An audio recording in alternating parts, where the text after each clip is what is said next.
அனைவருக்கும் வணக்கம். இன்னைக்கு நாம ஒரு மிக முக்கியமான ஆழமான ஞானத் தேடலை தொடங்க போறோம். கண்டிப்பா. ரொம்ப ரொம்ப சுவாரஸ்யமான ஒரு டாபிக் இது. ஆமாங்க. அதாவது 35 வருஷ கால யோக சாதனையின் சாரமா டாக்டர் பண்டிட் ஜி கண்ணைய யோகி அவர்கள் நமக்கு கொடுத்த மானச யோகம் அப்படிங்கிற ஒரு பொக்கிஷத்தை தான் இன்னைக்கு நாம புரட்ட போறோம். ம். இந்த நூல் பாத்தீங்கன்னா வெறும் ஒரு தத்துவம் மட்டும் கிடையாது. ஆமா, இது ஒரு மனிதன் தன் மனசை எப்படி ஒரு கருவியா மாத்தி வாழ்க்கையை தன் வசப்படுத்தலாம் அப்படிங்கிறதுக்கான ஒரு நேரடி வழிகாட்டி. அம்பத்தூர் ஆத்மயோக ஞானசபா மூலமா உலகெங்கும் பரவின இந்த யோக ரகசியங்கள் இன்னைக்கு நமக்கான ஒரு பாடமா மாறப்போகுது. உண்மைதான்.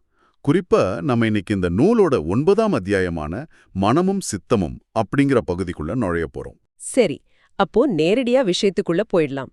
பொதுவா நாம என் மனசு சரியில்லை, என் மனசு இப்படி சொல்லுதுன்னு இந்த மனம்ங்கிற வார்த்தைய ரொம்ப கேஷுவலா பயன்படுத்துவோம்.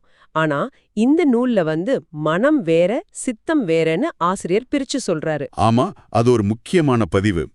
நாம முழிச்சுக்கிட்டு இருக்கும்போது சிந்திக்கும்போது செயல்படுது இல்லையா, அதத்தான் முன்மனம், அதாவது கான்ஷியஸ் மைண்ட்னு சொல்றோம். ஓகே, அப்போ சித்தம்னா என்ன? சித்தம்ங்கிறது நம்ம ஆழமான உள்மனம், டீப் மைண்ட் அல்லது சப்கான்ஷியஸ்னு சொல்லலாம்.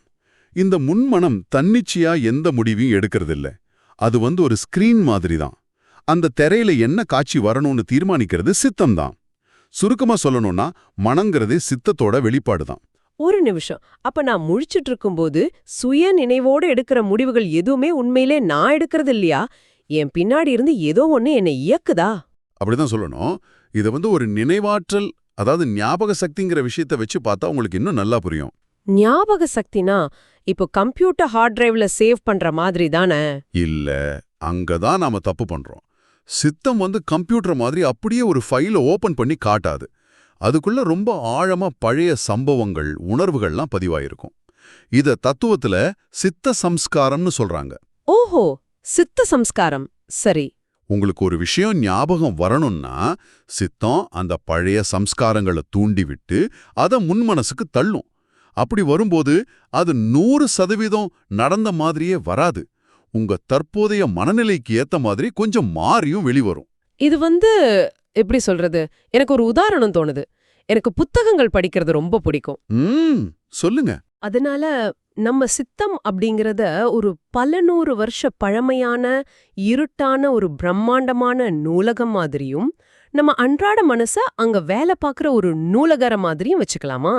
ஆட, ரொம்ப சுவாரஸ்யமான ஒரு ஒப்பீடுங்க இது. இத அப்படியே கொஞ்சம் விரிவாக பார்ப்போம். அதாவது இப்ப அந்த நூலகருக்கு ஒரு தகவல் தேவைப்படுது. அவர் அந்த இருட்டான பெரிய நூலகத்துக்குள்ள போய் தனக்கு தேவையான அந்த பழைய பதிவுகளை, நீங்க சொன்ன அந்த வாசனைகளை தேடி எடுக்கணும். சரி. ஒருவேளை அவருக்கு அமைதி சம்பந்தமான புத்தகம் தேவைப்படலாம். ஆனா அந்த இருட்டுல அவர் கையில பயம் சம்பந்தமான ஒரு பழைய புத்தகம் கிடைக்கலாம். உண்மைதான். அப்போ ஒருத்தரால தனக்கு தேவையான சரியான வாசனைகளை சுலபமா எடுத்து மனசுக்கு கொண்டு வர முடிஞ்சா அவரை நாம நல்ல ஞாபக சக்தி இருக்கிறவர்னு சொல்றோம். ஆனா அந்த பிரம்மாண்டமான நூலகத்துக்குள்ள போய் எதையும் சரியா எடுக்க முடியாதவரை ஞாபக சக்தி குறைவானவர்னு சொல்றோமா? எக்ஸாக்ட்லி அதேதான். நீங்க சொன்ன அந்த நூலக உதாரணத்தையே வச்சு சொல்றேன். அந்த நூலகத்துல எந்த வகையான புத்தகங்கள் அதிகமா இருக்கோ அதுதான் அந்த நூலகரோட எண்ணங்களை ஆக்கிரமிக்கும். ஓ, அப்போ சித்தம் தங்கிட்ட என்ன வாசனைகள் அதிகமா இருக்கோ அதை வச்சு மனசை இயக்கும். ஆமாங்க. தன்னிடம் இருக்கிற பழைய பதிவுகளின் அடிப்படையிலேயே மனிதனை ஒரு செயலை செய்ய தூண்டும். அதுதான் சித்தத்தோட வேலை. இங்கதான் எனக்கு எப்படி சொல்றது, ஒரு பெரிய முரண்பாடு தெரியுது. என்ன முரண்பாடு? இப்போ சித்தம் பழைய பதிவுகளின்படி என்ன ஒரு செயலை செய்ய சொல்லுதுன்னு வச்சுப்போம்.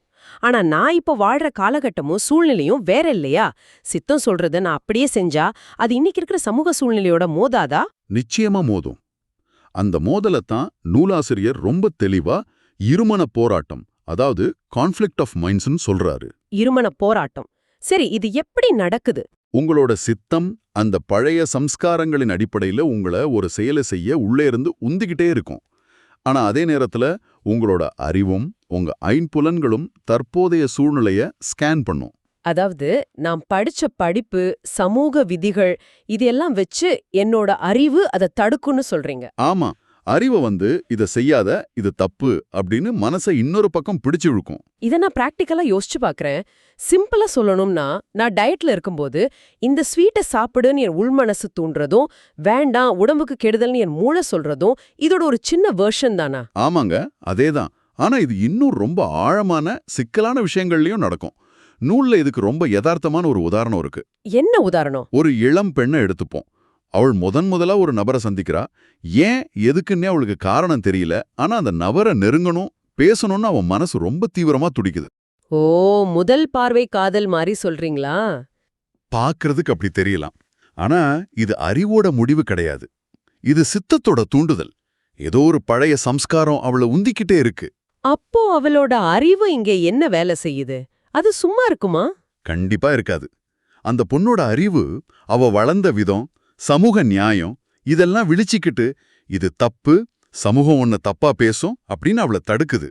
இப்போ அவளுக்குள்ள ஒரு பெரிய யுத்தம் நடக்குது. சித்தம் ஒரு பக்கம் இழுக்குது, அறிவு இன்னொரு பக்கம் இழுக்குது. இது ரொம்ப கஷ்டமான ஒரு நிலைமை.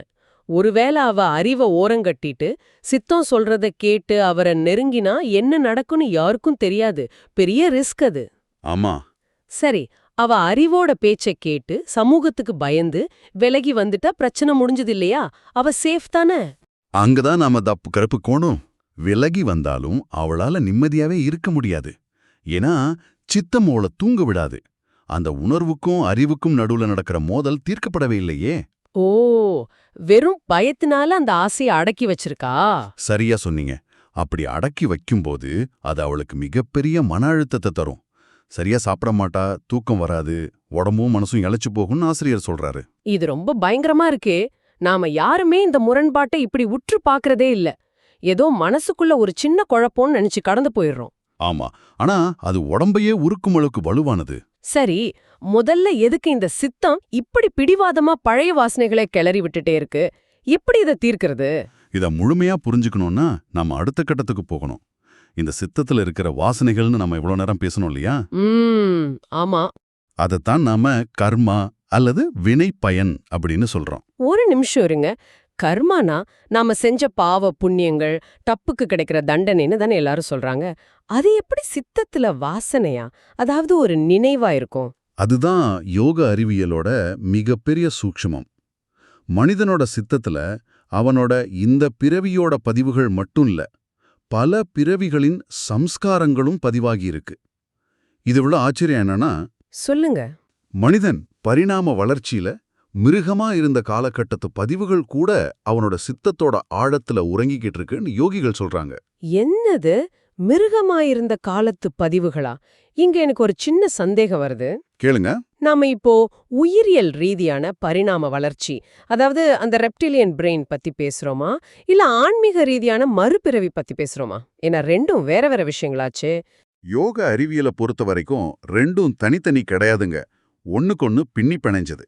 ஆன்மா அடுத்தடுத்த பிறவிகள் எடுக்கும்போது உடலோட உயிரியல் பரிணாமத்தையும் தனக்குள்ள சம்ஸ்காரமா சேர்த்துக்கிட்டே வருது. ஓ, அப்போ அந்த பழைய மிருக குணங்கள் எல்லாம் உள்ள அப்படியே தான் இருக்கு. ஆமா, அதனாலதான் சில சமயம் எந்த காரணமும் இல்லாம திடீர்னு ஒரு மிருகத்தன்மை மேலோங்கி செயல்படத் தொடங்கும். நியூஸ்ல பாக்குறோம்ல, ஒரு மனுஷன் எப்படி இவ்வளவு கொடூரமா நடந்துகிட்டான் அப்படின்னு எல்லாரும் பதறுவாங்க. ஆமா, நிறைய நடந்திருக்கு. அதுக்கு காரணம் பல காலமா உறங்கிக்கிட்டு இருந்த அந்த பழைய மிருக வாசனை விழித்து கொண்டதோட விளைவுதான் அது. கர்மாவோட பதிவுகள் அந்த அளவுக்கு ஆழமானது. சரி, அப்போ கர்மா எப்படி வேலை செய்யுது? அது ஏதாவது ஒரு ரூபத்துல வந்து நேரடியா நம்மள தண்டிக்குமா? எப்படி இது ஆபரேட் ஆகுது? கர்மாங்கிறது வானத்துல இருந்து குதிக்கிறதோ இல்ல ஒரு தடி எடுத்துக்கிட்டு வந்து உங்களை அடிக்கிறதோ கிடையாதுங்க. அதுக்கு உருவமே இல்ல. அப்புறம் எப்படி அது நம்மள பாதிக்குது? சித்தத்துல இருக்கிற அந்த வாசனைகளில் ஏதாவது ஒன்னை தூண்டிவிட்டு உங்க மனசை அப்படி நினைக்கச் செய்து அந்த நினைப்பின்படி உங்களை செயல்பட வைக்கிறதன் மூலமா மட்டுமே கர்மாவால உங்களுக்கு நன்மையோ தீமையோ தர முடியும். கர்மாவோட ஆயுதமே உங்களோட மனசுதான். இது இன்னும் கொஞ்சம் தெளிவா ஒரு உதாரணத்தோட சொல்ல முடியுமா? இது எப்படி என் மனசுக்குள்ள நுழையுதுன்னு எனக்கு தெரியணும். கண்டிப்பா. நூல்ல இருக்கிற 2 மிகச்சிறந்த உதாரணங்களை பார்ப்போம். முதல் உதாரணம் ஒரு விபத்து. ஒருத்தனுக்கு அவனோட கர்மாவின்படி ஒரு பெரிய விபத்து நடக்கணும், அவனோட கால் துண்டிக்கப்படணும் அப்படின்னு விதி இருக்குன்னு வச்சுப்போம். சரி. இப்போ கர்மா என்ன செய்யும்? எந்த சாலையில எந்த சமயத்துல ஒரு வாகனம் ரொம்ப வேகமா வருமோ அந்த துல்லியமான வினாடி நெருங்குற வரைக்கும் காத்திருக்கும். ஐயோ. ஆமா, அந்த சரியான நேரத்துல அவனோட சித்தத்துல நான் இப்போ உடனே வெளியே போயிட்டு வரணும் அப்படிங்கிற ஒரு எண்ணத்தை தூண்டிவிடும். அட பாவமே! அப்போ அவன் என்ன நினைப்பான்? தான் மனசுதான் சொல்லுதுன்னு நினைச்சிட்டு வெளியே போவான். சரியா சொன்னீங்க. மனசுல எண்ணம் வந்த உடனே அவன் வீட்டை விட்டு வெளியே போவான். சரியா அந்த வாகனம் வர்ற நேரத்துல அவன் அங்க இருப்பான். அடிபட்டு மருத்துவமனையில காலை இழப்பான். இது நிஜமாவே ரொம்ப திகிலா இருக்கு. பாத்தீங்களா? இங்க கர்மா நேரடியா வந்து காலை வெட்டல. அவன் மனசு வழியா ஒரு எண்ணத்தை உருவாக்கி அவனையே அங்க போக வச்சுது.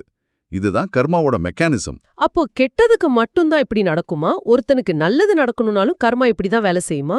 100% அப்படிதான். அதுக்கு ஒரு உதாரணம் சொல்றேன். ஒருத்தனுக்கு அவனோட கர்மா மிகப்பெரிய செல்வத்தை கொடுக்கணும்னு இருக்கு. ஆனா அவன் தான் வாழ்நாள்ல லாட்டரி டிக்கெட்டே வாங்கிராத ஒரு ஆளா இருக்கலாம். ஓகே. ஆனா சரியான சமயம் வரும்போது அவன் சித்தத்துல சரி இன்னைக்கு ஒரு லாட்டரி டிக்கெட் வாங்கி தான் பாப்போமே அப்படிங்கிற ஒரு சின்ன எண்ணத்தை கர்மா விதைக்கும். அது வரைக்கும் லாட்டரியே வாங்காதவன் அன்னைக்கு அந்த எண்ணம் வந்த உடனே போய் வாங்குவான். ஆமா வாங்குவான், பரிசும் விழும். அவனுக்குள்ள அந்த லாட்டரியை வாங்கணுங்கிற எண்ணத்தை விதைச்சது அவனோட கர்மா தான். ஒரு நிமிஷம். இங்க எனக்கு ஒரு பெரிய கோபம் வருது, ஒரு முரண்பாடும் தெரியுது. சொல்லுங்க, என்ன அது? நீங்க சொல்றத வச்சு பார்த்தா நாம எடுக்கிற முடிவுகள் எதுவுமே நம்மளோடது இல்லையா? மனிதர்களுக்கு சொந்தமா பகுத்தறிவு, அந்த ஃப்ரீ வில் அப்படிங்கறதே கிடையாதா? நாம எல்லாரும் கர்மாவோட கையில இருக்கிற வெறும் பொம்மைகள் தானா? சித்தம் என்ன நினைக்க சொல்லுதோ அதை நாம அப்படியே செம்மறியாடுகள் மாதிரி செஞ்சுதான் ஆகணுமா? அப்புறம் எதுக்கு நமக்கு அறிவுன்னு ஒண்ணு இருக்கு? நீங்க இப்போ கேட்டதுதான் இந்த ஒட்டுமொத்த அத்தியாயத்தோட உச்சகட்ட கேள்வி. இந்த ஒரு கேள்விக்கான பதில்ல தான் மானச யோகத்தோட மிகப்பெரிய ரகசியமே ஒளிஞ்சிருக்கு. நீங்க கேட்டீங்க இல்லையா, நாம வெறும் பொம்மைகளான? ஆமா, கேட்டேன். இல்ல, நிச்சயமாக நாம பொம்மைகள் இல்ல. இல்லையா? அப்புறம் எப்படி நாம விதியை மாத்த முடியும்? கர்மாதான் உள்ள இருந்து எண்ணத்தை உருவாக்குதே. இங்கதான் ஒரு மாபெரும் ட்விஸ்ட் இருக்கு. கர்மா எந்த ஒரு பலனை தரணும்னாலும் அது மனதின் வழியாகத்தான் பயணப்பட்டு வந்தாகணும்னு நம்ம பார்த்தோம் இல்லையா? ஆமாம், அதத்தான் இவ்ளோ நேரம் டீட்டெயிலா பேசணும். அதாவது சித்தம் மனசுல எண்ணத்தை எழுப்பி அதன் வழியாக மனிதன் செயல்பட்டால் மட்டுமே கர்மாவால தன் பலனை தர முடியும். ஆனா இங்கதான் மனிதனோட அழிவு வேலை செய்யுது. எப்படி? சித்தத்துல இருந்து அந்த எண்ணம் மனசுல உதிச்சாலும் மனிதன் தன்னோட சுய அறிமை பயன்படுத்தி இல்ல நான் இதை செய்ய மாட்டேன் அப்படின்னு செயல்பட மறுத்துட்டா என்ன ஆகும்? என்ன ஆகும்? கர்மாவோட சங்கிலி அங்கே உடைக்கப்படுது. கர்மாவால தன் பலனை அளித்திருக்க முடியுமா? நிச்சயமா முடியாது. ஓ, இப்ப புரியுது. அதாவது இப்போதே வெளியே போ அப்படின்னு ஒரு அவசரமான எண்ணம் தோணும்போது, இல்ல எனக்கு இப்போ வெளியே போகிற அவசியம் இல்ல, நான் போக மாட்டேன் அப்படின்னு மனிதன் அந்த எண்ணத்தை நிராகரிச்சிருந்தா அந்த விபத்தே நடந்திருக்காது. அவனோட கால் துண்டிக்கப்பட்டிருக்காது. கர்மாவால அவனை ஒன்னும் செஞ்சிருக்க முடியாது. அடடா. ஏன்னா கர்மா நேரடியா பௌதிக உலகத்துல செயல்பட முடியாது. அதுக்கு மனசு அப்படிங்கிற பாலம் தேவை. நீங்க மனசை கட்டுப்படுத்தி அந்த எண்ணத்தை நிராகரிக்கும் போது நீங்க அந்த பாலத்தை உடைக்கிறீங்க. இது உண்மையிலே மனசை சிலிர்க்க வைக்குதுங்க. கர்மாங்கிறது நம்மளை எட்டி உதைக்கிற ஒரு சர்வாதிகார சக்தி அப்படின்னு தான் நான் இவ்ளோ நாளா நினைச்சிட்டு இருந்தேன். ஆனா உண்மை அப்படி இல்ல. ஆமா, அது மனசின் வழியா மட்டுமே பயணிக்கக்கூடிய ஒரு நிழல் சக்தி. நம்ம மனசை கட்டுப்படுத்துறதன் மூலமா கர்மாவையே தடுத்து நிறுத்த முடியும் அப்படிங்கிறது மிகப்பெரிய ஒரு விடுதலை உணர்வை தருது. கண்டிப்பா. இது முதல் நிலைதான். இதைவிட உயர்ந்த நிலை ஒண்ணு இருக்கு. அதைவிட உயர்ந்த நிலையா? அது என்ன? சித்தம் தன்னோட மனசுல அந்த எண்ணத்தையே உண்டாக்க முடியாதபடி ஒருவன் தன் மனக்கவனத்தை யோக பயிற்சியாலோ தியானத்தாலோ முழுமையா கட்டுப்படுத்தி இருந்தா அப்பதும் கர்மாவால பலன் தர முடியாது. மனசு தன் வசப்படுத்தின ஒருத்தங்கிட்ட கர்மாவோட தந்திரங்கள் பலிக்காது. அருமை.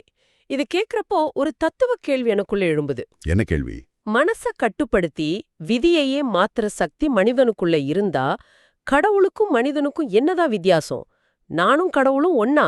இந்த இடத்துலதான் ஆசிரியர் ரொம்ப எளிமையான ஒரு உதாரணத்தை முன்வைக்கிறாரு. நீரும் பனிக்கட்டியும் அப்படிங்கிற உதாரணம். நீரும் பனிக்கட்டியும் கொஞ்சம் விளக்குங்களேன். இப்ப தண்ணி எடுத்துக்கோங்க. அது திரவ நிலையில எங்க வேணாலும் பாய்ந்து ஓடும். அதுக்கு உருவம் இல்ல. ஆனா பனிக்கட்டி எடுத்துக்கோங்க, அது ஒரு குறிப்பிட்ட உருவத்துல உறைஞ்சு கிடக்குது. சரி. பார்வைக்கு உருவத்துல அதனுடைய செயல்ல ரெண்டு முற்றிலும் வெவ்வேறா நமக்கு தெரியலாம். ஆனா அதோட மூலக்கூறு அமைப்புல, அதாவது அடிப்படையில் ரெண்டுமே H2O அப்படின்னு சொல்லப்படுற ஒரே பொருளால் ஆனதுதான். ஆஹா, ரெண்டும் நீர்தான். அதேதான். இது அப்படியே மனிதனுக்கும் கடவுளுக்கும் ஒப்பிட்டு பாருங்க. தட்பவெப்பநிலை எப்படி நீரை பனிக்கட்டியா மாத்துச்சோ அதே மாதிரி கர்மா, சம்ஸ்காரங்கள் இதெல்லாம் சேர்ந்து ஆத்மாவை மனிதன் அப்படிங்கிற ஒரு உருவத்துக்குள்ள அடைச்சு வச்சிருக்கு. ஓஹோ. கடவுள் அப்படிங்கிறது எதற்கும் கட்டுப்படாத திரவ நிலையில இருக்கிற நீல். மனிதன் கர்மாவில் கட்டுப்பட்ட பனிக்கட்டி. ஆனா அடிப்படையில் ஆத்ம நிலையில் மனிதனும் கடவுளும் ஒன்றே அப்படிங்கிற அத்வைத தத்துவத்தை அவர் ரொம்ப சுலபமா விளக்குறார். மிக அற்புதம். இந்த பனிக்கட்டி உதாரணத்தை வச்சு பார்க்கும்போது ஒண்ணு தெளிவா புரியுது. நம்ம மனச நாம முழுமையா புரிஞ்சுகிட்டு எண்ணங்களை சரியா கையாண்டா கடினமான பனிக்கட்டி மாதிரி இறுகி போயிருக்கும் நாமும் மெதுவா உருகி நீரா மாறி இறைத்தன்மையோட ஒன்றரை கலந்து விட முடியும். சரியா சொன்னீங்க. கர்மாவின் சங்கிலியை அறுத்து தன்னை உணரும்போது அந்த பனிக்கட்டி நீராகும் அற்புதத்தை ஒவ்வொரு மனிதனாலும் நிகழ்த்த முடியும். ரொம்பவே ஆழமான ஒரு விவாதம் இது. நேயர்களே, இவ்ளோ நேரம் கேட்டதுக்கு ரொம்ப நன்றி. இந்த தமிழ் வாய்ஸ் ரீட்ஸ் சேனல் பாத்தீங்கன்னா மானிட்டைசேஷன் இல்லாம தான் நடக்குது. ஆமாங்க. அதனால இந்த ஆடியோ புத்தகம் உங்களுக்கு நிஜமாவே பயன் தருது நீங்க நினைச்சா இந்த முயற்சி தொடர்ந்து போக உங்க ஆதரவு மிகவும் உதவும். கண்டிப்பா. என்னுடைய இந்த முயற்சிக்கு நன்கொடை அளிக்க விருப்பம் இருந்தால் டிஸ்கிரிப்ஷன்ல கொடுக்கப்பட்டுள்ள UPI ID மூலம் வழங்கலாம். உங்களால முடிஞ்ச அளவு போதும்.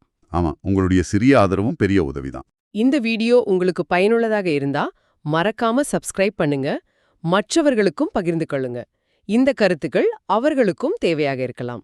அப்படியே லைக் பண்ணுங்க, உங்க கருத்துக்களை கமெண்ட்ல பகிருங்க. மனப்பூர்வமான நன்றி. சரி, எபிசோட நிறைவு செய்யறதுக்கு முன்னாடி உங்களுக்காக ஒரு கேள்வி. இத நீங்க உங்களுக்குள்ளேயே கேட்டுக்கோங்க. இப்போ இந்த நிமிஷம் உங்க மனசை இயக்குறது நீங்க வாழ்ற தற்போதைய சூழ்நிலையா அல்லது உள்ளே இருந்து உந்தும் ஏதோ ஒரு பழைய வாசனையா? சிந்திக்க வேண்டிய கேள்வி. ஆமா. இன்று உங்கள் மனதில் எழும் முதல் எதிர்மறை எண்ணத்தை கொஞ்சம் தள்ளி நின்னு கவனிச்சு பாருங்க. அதுக்கு அடிபணியாம உங்களால அதை வேண்டான்னு மறுக்க முடியுதான்னு முயற்சி செஞ்சு பாருங்க.